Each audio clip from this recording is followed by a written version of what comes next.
प्यारे विद्यार्थियों, देखते हैं प्रश्नावली 10.4 के लिए एक बेहद महत्वपूर्ण परिमेय है हमारे पास बुक में। ये परिमेय 10.6 और परिमेय में कहा गया है कि एक वृत्त की या सर्वांग समवृत्तों की बराबर जीवाएं केंद्र से या केंद्रों से मतलब अगर सर्वांग समवृत्त लिए हैं समान दूरी पर होती है, तो आप ये एक वृत्त के लिए भी कह सकते हैं और सर्वांग समवृत्तों के लिए भी कह सकते हैं।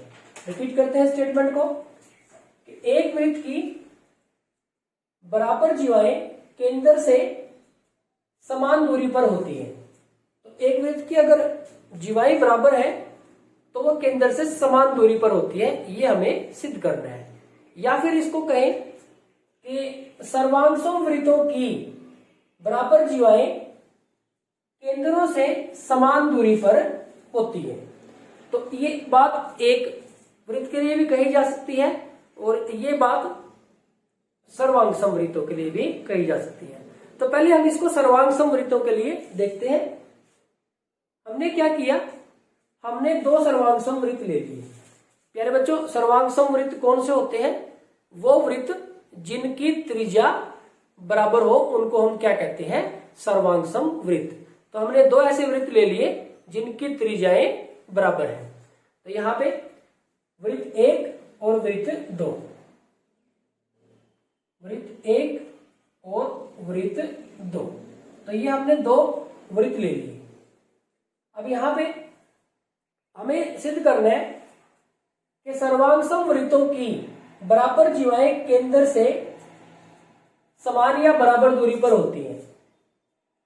सर्वांग समवृत्तों की बराबर जीवाएं यानी कि सर्वांग समवृत्त है तो त्रिज्या तो बराबर हो ही गई, और क्या चीज है, उनकी जीवाएं भी बराबर है। हमें यह सिद्ध करना है कि वो केंद्र से समान दूरी पर होती है। तो प्यारे बच्चों, अगर हम इस वृत्त का जो केंद्र है वो O मान लें और इस वृत्त का जो केंद्र है उसको हम P मान लेते हैं। इस वृत्त की जीवा को हम AB मान लेते हैं और इस वृत्त की जीवा को हम कुछ भी नाम दे सकते हो। तो यहां पे AB नाम दिया है तो यहां पे हम L और M लिख देते हैं। इस वृत्त की जीवा को हमने LM कह दिया।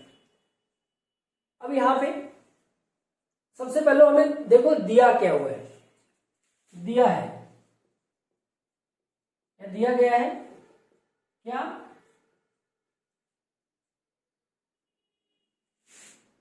दो वृत्त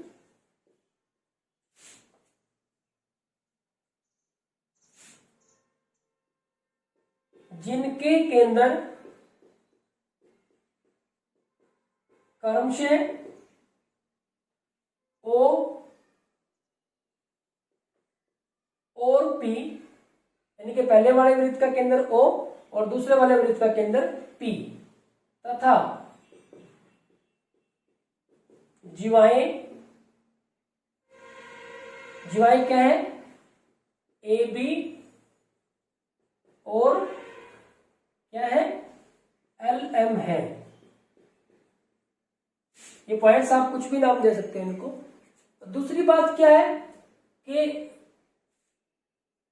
जो वृत्त है वो सर्वांग सम है, जो वृत्त है वो सर्वांग सम है और जीवाएं क्या है, बराबर है। दोनों वृत्त सर्वांग सम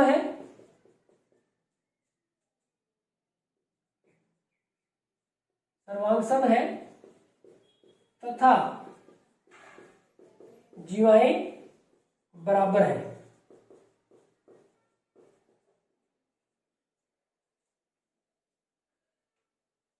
दोनों जो वृत्त है वो सर्वांग सम है और जो जीवाएं हैं वो बराबर है। जीवाएं बराबर है तो इसका मतलब क्या हुआ, AB पहले वाले वृत्त की जीवा है और LM दूसरे वाले वृत्त की जीवा है, यानी कि ये बराबर है। तो हम इसको समीकरण 1 मान लेते हैं कि ए बी जीवा और एल एम जीवा बराबर है। तो ये हमें दिया गया है।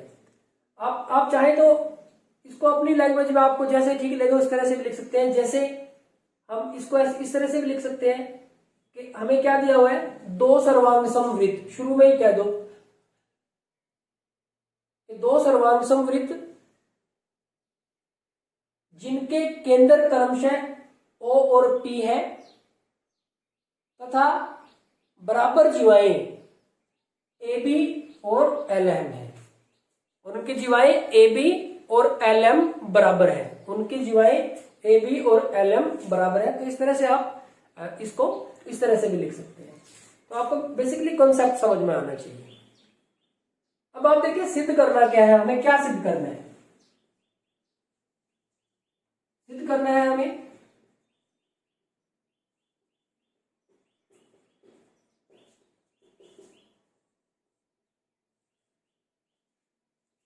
यह सिद्ध करना है कि ये जो बराबर जीवाएं हैं वो केंद्र से समान दूरी पर है। अब प्यारे बच्चों, हमने केंद्र से इस जीवा की दूरी यानी कि ये लंब खींचना पड़ेगा हमें।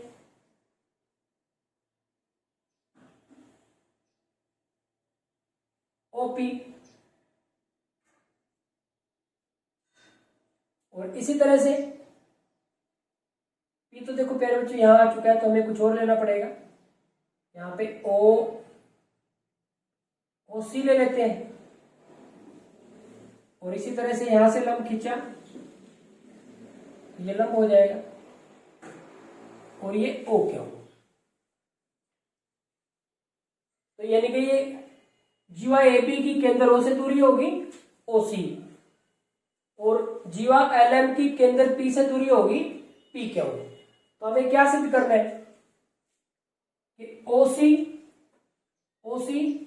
बराबर है पी क्यू। तो ये हमें सिद्ध करना है प्यारे बच्चों, ये हमें सिद्ध करना है।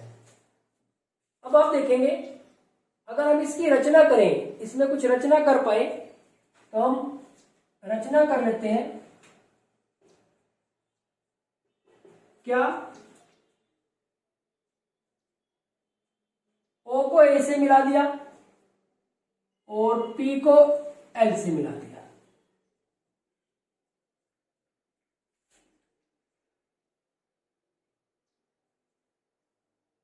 OA तथा PL खींचिए, OA तथा PL खींचिए, या फिर बिंदु O को बिंदु A से तथा बिंदु P को बिंदु L से मिलाया। अब इसका प्रूफ,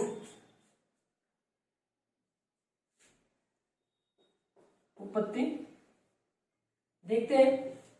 मेरे बच्चों आप देखें कि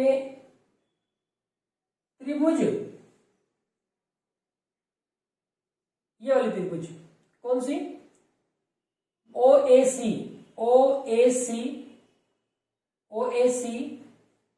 और त्रिभुज OAC और PLQ में त्रिभुज OAC और PLQ में OA बराबर है PL।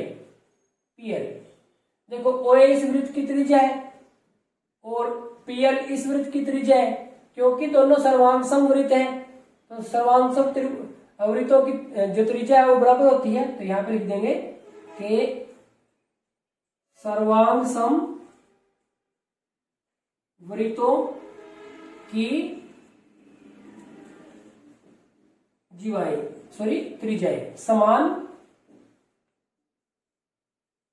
त्रिज्याएं। तो ये हो गया हमारे पास, तो त्रिज्या तो हमारे पास बराबर आ गई। दूसरी बात आप देखेंगे कि हमारे पास जो AB है और जो LM है, ए बी और एल एम बराबर है हमारे पास, ए बी और एल एम हमारे पास बराबर है, तो क्या हम कह सकते हैं कि ए सी और एल क्यू भी बराबर है? ए सी और एल क्यू को बराबर किस बेस पे आप कह सकते हैं? अब देखो, जो हमारे पास एक नियम है, परिमेय है कि वृत्त के केंद्र से जीवा पर खींचा गया लंब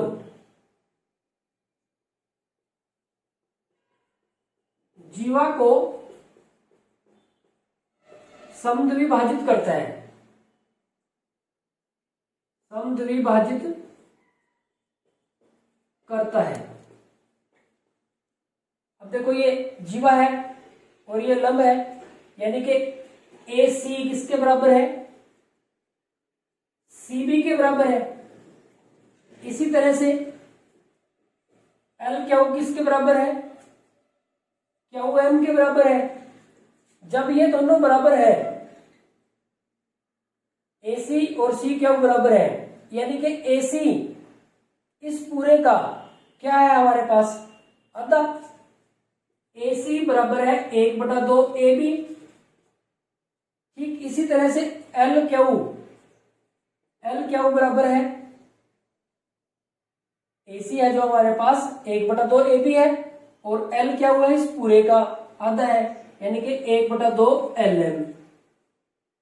तो प्यारे बच्चों, अब यहां से देखो आप कि अगर यहां से कि जीवाएं बराबर है, ए बी और एल एम बराबर है समीकरण 1 से, क्योंकि दे रखा है हमें।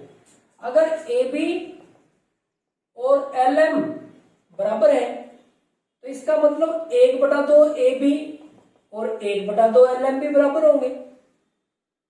ए बी का आधा और एल एम का आधा भी बराबर होगा, लेकिन ए बी का आधा तो क्या है? ए सी, और एल एम का आधा क्या है? एल एम का आधा क्या है? L Q. इसका मतलब क्या हुआ कि ए सी और एल क्यू बराबर हो गए, ए सी और एल क्यू बराबर हो गए। तो यहां पे हमारे पास ए सी और एल क्यू भी बराबर आ गए। सेकंड पार्ट हो गया हमारे पास। अब आप देखेंगे कि कोण सी, यहां पे ये वाला कोण, ये भी तो 90 डिग्री का होगा, ये भी तो समकोण ही होगा। तो कोण सी, ये पूरा लिखना है तो पूरा लिख दे कि कोण ओ सी ए बराबर है कोण पी क्यू एल। कौन सा? दोनों ही कैसे हो गए? समकोण। दोनों हमारे पास कैसे हो गए? समकोण हो गए। तो अब आप देखेंगे एक कोण बराबर हो गया, उसके सामने वाली भुजा कर्ण भी बराबर होगी, और एक साइड और बराबर होगी। तो हम क्या कह सकते हैं कि जो त्रिभुज है, कौन सी? ओ ए सी, ये सर्वांग सम होगी कौन सी त्रिभुज के? त्रिभुज पी एल क्यू के। कौन सा नियम लग गया? आर एच एस, सर्वांग समता नियम। सर्वांग समता नियम, समकोण कर्म भुजा नियम, ये लग गया हमारे पास। अब प्यारे बच्चों, अगर दो त्रिभुजें सर्वांग सम है तो उनके संगत भाग बराबर होंगे, तो उनके संगत भाग बराबर होंगे तो ओ सी किसके बराबर होगी? पी क्यू के। ओ सी किसके बराबर होगी? पी क्यू के बराबर। और यही हमें सिद्ध करना था कि जो बराबर जीवाएं केंद्र से समान दूरी पर होती हैं, तो जीवा ए बी केंद्र से जितनी दूरी पर है, जीवा एल एम भी केंद्र से उतनी दूरी पर है। कौन से नियम के हिसाब से? सीपी लिख सकते हो, या फिर पूरा लिखोगे कि सर्वांग सम त्रिभुजों के संगत भाग। तो प्यारे बच्चों, हमारे पास यहाँ पे ये प्रूव हो जाता है। तो यहाँ पे अगर हम बात करें, हमने इस परिमेय को दो सर्वांग सम वृत्तों के लिए किया है। हमने इस परिमेय को दो सर्वांग वृत्तों को के लिए किया है ताकि आपको ये क्लियर रहे सिचुएशन। आप चाहो तो इसको एक ही वृत्त में भी कर सकते हैं। यानी बच्चों अगर आप एक ही वृत्त में करेंगे इसको, देखो तो कितना फर्क पड़ेगा। आपने एक जीवा यहां पे लिया है ए बी, एक और जीवा आप यहां पे ले लेंगे, यहां पे इस तरह से ले लेंगे। देखो ऐसे ये जो एल एम है आप यहां ले लें एल एम, इससे क्या फर्क पड़ना है, इससे कोई फर्क नहीं पड़ता। आपने ओसी हमारे पास लंब है तो एक लंब यहां पे आ जाएगा, क्या ओ क्यू। आपने ओ से ए को मिलाया है, ओ से एल को भी मिला दोगे आप, तो एक त्रिभुज तो आपके पास ये होगी और एक त्रिभुज ये होगी आपके पास। कौन कौन सी, एक तो ओ ए सी और एक कौन सी होगी आपके पास, अब की बार ये ओ ही रह जाएगा, ओ क्यू ओ ए सी लिया तो ओ एल क्यू। तो यहां पे दूसरी जो त्रिभुज है ओ एल क्यू होगी। अब इसमें फिर वही बात देखो प्यारे बच्चों, ये हमारे पास क्या हो गया, त्रिज्या होगी। दूसरी बात ये समकोण हो गया, ये समकोण हो गया। तीसरा कि वृत्त के केंद्र से जीवा पर खींचा गया जीवा को समद्विभाजित करता है, तो ये और ये बराबर है, तो ये और ये बराबर है। जीवा अगर बराबर है तो जीवा का आता भी बराबर हो गया, यानी कि AC और एल क्यू भी बराबर हो गए। फिर वही नियम लग गया सर्वांग समता का, RHS, तो सर्वांग सम होगी। सर्वांग सम होगी तो इनके संगत भाग बराबर हो जाएंगे, और संगत भाग बराबर हो गए तो इसका मतलब OC और OQ केंद्र से दूरी बराबर, जीवाओं की केंद्र से दूरी भी बराबर हो जाएगी। तो ये प्रूव हो जाएगा। आप इसको चाहे तो सर्वांग सम में कर ले। इसमें हमने सर्वांग सम वृत्तों को इस वजह से लिया ताकि देखो एक वृत्त में अगर हम बात करें तो थोड़ा सा एक में कॉम्प्लेक्स हो जाता है सिस्टम। यहाँ पे इस वजह से हमने साफ साफ नजर आए, इस वजह से हमने ये दो अलग अलग वृत्तों के लिए ले लिया था। तो यहाँ पे प्यारे बच्चों हमारा जो परिमेय 10.6 है वो कंप्लीट हो जाता है।